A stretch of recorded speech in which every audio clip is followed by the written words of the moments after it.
দর্শক, ever care হাসপাতালের সামনে থেকে যুক্ত হচ্ছেন সহকর্মী আবু সাইদ। সাইদ, খালেদা জিয়ার সবশেষ কি খবর আছে আপনার কাছে?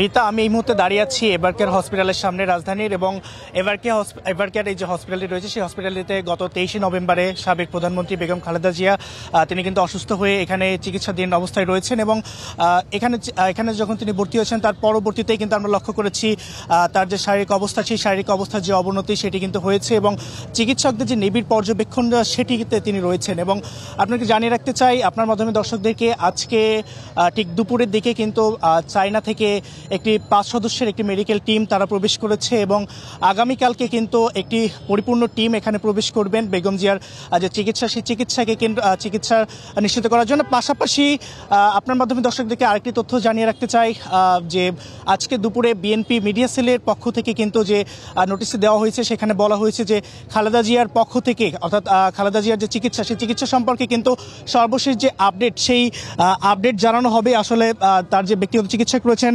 ডাক্তার এমজেড মালিক, এবং তিনি তার মাধ্যমেই কিন্তু আসলে চিকিৎসার তার সর্বশেষ যে আপডেট সেটি জানানো হবে। এবং আজকে আজম যিনি রয়েছেন বিএনপির ভাইস চেয়ারম্যান, তিনি এসেছিলেন বেগম জিয়াকে দেখতে, এবং সেখানে এসে পরবর্তীতে যেমনটি আমরা লক্ষ্য করেছি তিনি সেখানে এসে সাংবাদিকদের সাথে কথা বলেছেন, এবং যেমনটি বলেছেন যে গুরুতর অসুস্থ, অর্থাৎ হচ্ছে এখন পর্যন্ত কিন্তু গুরুতর অসুস্থ অবস্থায় তিনি রয়েছেন, এমনটি তিনি জানিয়েছেন। পাশাপাশি আজকে দলের যিনি মহাসচিব মির্জা ফখরুল ইসলাম আলমগীর, তিনি একটি সংবাদ সম্মেলনেও কিন্তু গুরুতর অসুস্থ বলে কিন্তু তিনি এমন একটি কথা কিন্তু উল্লেখ করেছেন।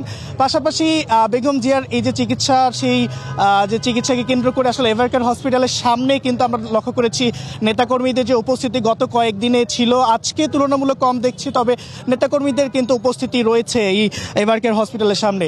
তাছাড়া দেশের বিভিন্ন স্থানে কিন্তু সাবেক প্রধানমন্ত্রী বেগম খালেদা জিয়ার জন্য দোয়া ও প্রার্থনা চলছে, আমরা সে দৃশ্য কিন্তু লক্ষ্য করেছি। এবং এভার কেয়ার হসপিটালের সামনে আসলে আমরা যে দৃশ্যটি আসলে দেখতে পাচ্ছি এই মুহূর্তে, যে তার চিকিৎসার জন্য কিন্তু আসলে এখানে যারা চিকিৎসা চলছে ভিতরে, এবং এখানে কিন্তু নেতাকর্মীদের যে উপস্থিতি সেটি রয়েছে। এটি ছিল আসলে রাজধানীর এভার কেয়ার হসপিটাল থেকে সর্বশেষ।